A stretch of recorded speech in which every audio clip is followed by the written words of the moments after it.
The elder Monzon was waiting for his wife to speak. He had finished breakfast and had just laid down the newspaper through which he had been glancing. Across the table, his wife played absently with spoon. Her brows were knitted, but a half smile kept twitching on her lips. She was a handsome, well-preserved woman, and her husband was thinking a great deal more clever than she allowed herself to appear. It is about Chitong. He doesn't want to continue the law course he is taking. The boy has a vocation, celo. He wants to take holy orders. When did he speak to you? About a month ago, the first time, but I told him to make sure. Last night, he said he was sure. Of course. You have noticed how devout he has been lately. Well, I would never have expected it of him. He has not been quite unreserved as a boy? Yes, but not noticeably of a religious temper. Only because he did not understand then. He has taken a long time maturing, celo. But I think it is for the best. Now he knows what really calls him. And he is really very sincere. Are you glad? It is a career like all the others. Did he say what seminary? We can talk that over later on. He was afraid you would refuse. What does he take me for? A heretic? The servant girl came in to clear the table, and the senora rose and followed her husband to the sala. Celo, when are you going to see your father? Nana called up last night. She was crying. She says he can do nothing with the old man. Your cousin Paulo is not there anymore to help her. It seems the old man broke a plate on his head. Monzon paused his hand on the doorknob. He had put on his hat already. Suddenly, he looked very old and tired. His wife came nearer and placed a hand on his shoulder. Why will you not let him have his woman again, celo? He does not have very long to live. Please, do not be vulgar, Sofia. For all the years they had lived together, he could never get over being startled by a certain nakedness in his wife's mind. In the mind of all women, for that matter, you took them for what they appeared, shy, bred by nuns, but after marriage, though they preserve an outward innocence and dependence, there was always in their attitude towards sex an amused irony, even a deliberate coarseness, such as he could never allow himself, even in his own mind or with other men. Well, he has certainly become wild ever since you've drawn that woman away. Nana says he refuses to eat. He takes what is served to him and throws it on the floor. Plates and everything. He lies awake the whole night roaring like a lion. Yesterday, Nana said he tried to get up. She was outside and did not hear him. When she came in, there he lay on the floor, all tangled with his blanket, out of breath and crying to the heavens. She called Paulo to get him in bed again, and he took hold of a plate and broke it in poor Paulo's head. Monzon did not look at his wife's face. He knew very well he would see. He stared instead at his hands, huge, callous, and ugly, and suddenly they were his father's hands he was seeing, and he was a little boy that cowered beneath them and the whip they held. Your father could never live without women, and now you have driven that one away. It is death by torture. You certainly can choose your words. You know very well what the doctor said. But what does it matter since he's going to die anyways? Why not let him have what he wants? You do not sound like a decent woman, Sofia. Tell Chitong to have the car ready this afternoon. He and I will go there together. It was still early, only 7:30, and when he came to the Dominican church, he went in. He knew he would find Chitong there. He did not know why he wanted to. But he went in and there were few people inside. From the high windows, a many-colored light filtered, drenching the floor violet, although in the side chapel of the Most Blessed Virgin it was dark, with only the soft gold of candles. He saw his son kneeling there, near the altar, saying his rosary. Monzon knelt down himself and tried to compose his mind to prayer. But there was suddenly, painfully, out of his very heart, a sharp, hot, rushing, jealous bitterness towards the devout young man praying so earnestly over there. He did not understand the feeling. He did not want to understand it. Enough that this was clear, that he hated his son for being able to kneel there, submitted utterly to his God. Yet why? Why? Why should he resent that so bitterly? His own youth had been very unhappy, but whose fault was it that he had suffered much? The old man had been no more heavy-handed and tempered than most fathers of that time. He knew that age gave to the head of a family absolute dominion over his women and children. He could not remember that any of his brothers had found the system particularly oppressive. They bowed to the paternal whip so long as they had to, then broke away to marry and breed and establish families over whom they had in turn set themselves as Lords Almighty. Doña Sofia and Chitong talked over breakfast about what had happened yesterday as celo visited him in the church. He was not angry at all. He was even pleased. It is you that do not understand your father, Chitong. He does not speak much, but he is really concerned over what you are going to make of your life. But the way he looked at me, That you probably imagined. oh, no one suddenly. He turned away without even speaking to me. I could not pray any more afterwards. I felt empty and ridiculous, Mother. I said last night I was sure about this thing, and I still am. But I have any right? But how shall I say it? You know, Mother, he did have a hard time of it. It shows in his face. Often I do feel sorry for him in truth. He has made it possible that I should not go through whatever he had to go through. But is such a thing right? And anyways, is it good for me? Whatever. Is it that you're talking about Chitong? Nothing. You're going to take him this afternoon to your grandfather. The old man is getting worse. You are going to take the car, son. If you're going to dictate yourself to God, then nothing else would matter to you. But that is it. That is it precisely. I do wish there was something else that did matter. Something big and fierce and powerful that I would have to fight down because I loved God. But there is nothing. Nothing. And Father knows it. And that is why he despises me. And he is right. Your father do not despises you. How you talk? I am not sincere, Mother. I am a coward. It is that I am afraid only. I tried to run away. I am nothing, and Father knows it. He knows everything. Doña Sofia stooped and gathered her son to her breast. She was terribly frightened. She was suddenly only a woman.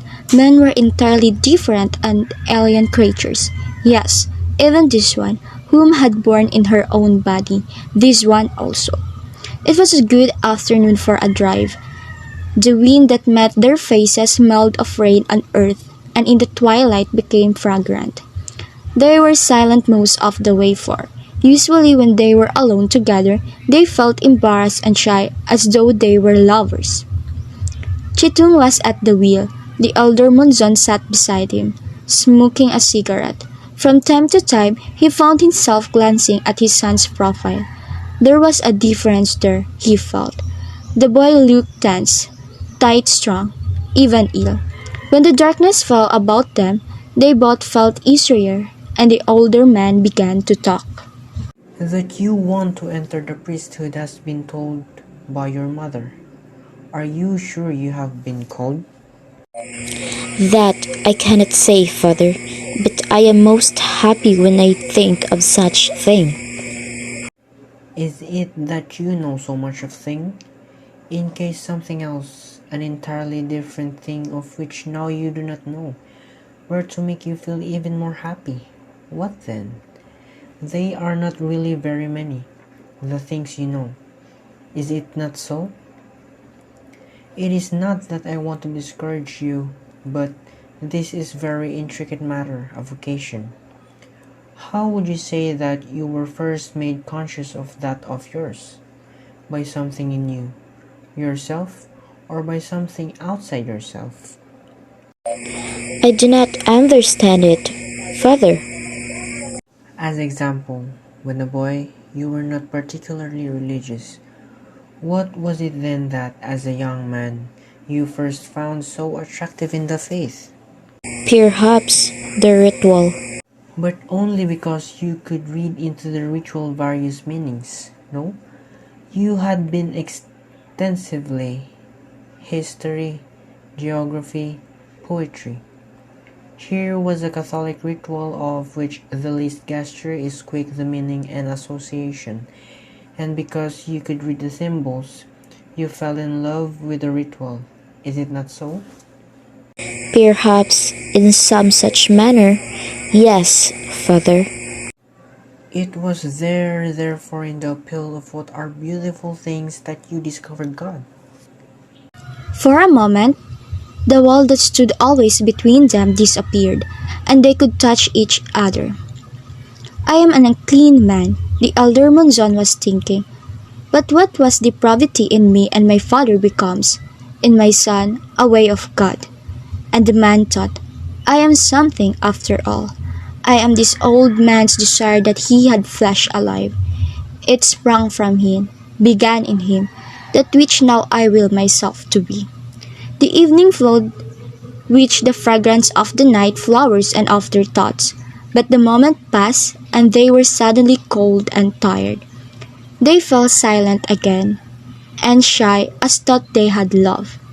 The house stood at the edge of the town. Monzon always thought of it as something tremendous and eternal. Each time he went back to it, he was surprised afresh to find that it was not very big really, and that it would not last much longer. The foundations were rotting, the roof leaked, white ants were disintegrating the whole structure. Here, at the foot of the stairs, always, he had to pause and gather himself together. A shrunken, rotting house, but here it was that he had been a little boy, and the roof seemed to expand above his head till it was as high and wide as the heavens.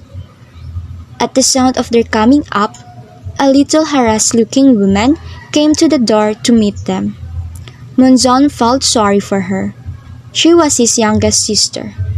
All of them had managed to get away except this one. How is he? She merely shook her head and turned to Chitong, who bowed and kissed her hand. It was dark in that sala. A single oil lamp on a table gave the only light. As they moved, the three of them cast huge, nervous shadows. The old man lay in the next room, and they could hear his heavy, angry breathing, punctuated with coughs and oaths. Like that he is all the time. He has not eaten for days. He shouts at me whenever I enter. He tries to get up all the time and he falls, of course. And I have to call in someone to put him back. He keeps asking for the girls, Celo. Maybe it would be much better. Go and prepare something, Nena. I am going to make him eat. The door of the old man's room stood open. When the two of them entered, the sick man, prostrated in the big four-posted bed upon a mountain of pillows, became silent. As in the sala, a single oil lamp illuminated the room. The bed stood in shadow, but they were sharply aware of the old man's eyes, watching them intently. Well, Father, how is it that you have sent Paulo away? Monzon asked speaking very loudly. The old man continued to stare at them in silence. He seemed to be checking even his breath. His thick lips were pressed so tightly shut that in his pale face they flowered out like blood. Only his eyes spoke. His eyes hated them. His eyes sprang at their throats and lifeless their voices. His eyes challenged this unafraid pretending solid man that was his son, and at the challenge, Munzon stepped nearer and abruptly stripped the blankets from the old man. For a moment, they stared at each other. When Chitong came back with a tray of food, he found that his father had taken off his coat and rolled up his shirt sleeves. He had propped the sick man up to a sitting position and had changed his clothes. The sick man's face had altered. He sat among the pillows, his face turned away, the eyes closed, the beautiful lips parted. As if in a wordless anguish, his hands lay clutched on his lap. He would not look at his son. He would not look at the food. You are going to eat, father. Chitong, you must be hungry now. It is best you go and eat something. Chitong glanced at his father. The elder Munzon was smiling. In the kitchen, he found his tia Nena sitting motionless in a corner. She looked as if she had been struck down. Her eyes were full of fear and suffering. Chitong realized that what he had felt for a moment when he kissed the old man's brow. This woman had known all her life. That was why she could not leave the old man. Why of all his children, she had remained faithful. Did he eat? No, I am not hungry, and I have to go now. Is there still a bus I can take, Nana? Chitong, you are to remain with the car. Tomorrow I will come back with the doctor. Your grandfather is sleeping. If he wakes up, you can tell him I have gone. They had reached the stairs. The elder Munzon paused and laid a hand on his sad shoulder. Your mother has told you I am willing that you should fulfill your vocation, no? Yes, father. Yes. That is a good life, and it is, perhaps, that which is best for you. He turned and descended the stairs, opened the street door below, and stepped out into the night. Chitong remained for some time there, at the head of the stairs, wondering just what those last words had meant. In his bed, on the other side of the room, the old man was awake and restless. Chitong could hear him turning, now to one side, now to the other.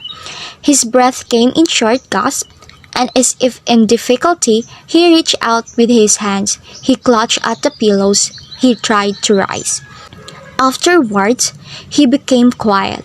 He must have been aware that he was powerful no longer. Then he began to call on his women again, but softly, tenderly. But your father will surely find out, Chitong, if she comes here. Oh, do not ask me how. He will. He knows everything. Then let him. But I am going to bring the girl back. The old man needs her. Now, tell me where she lives.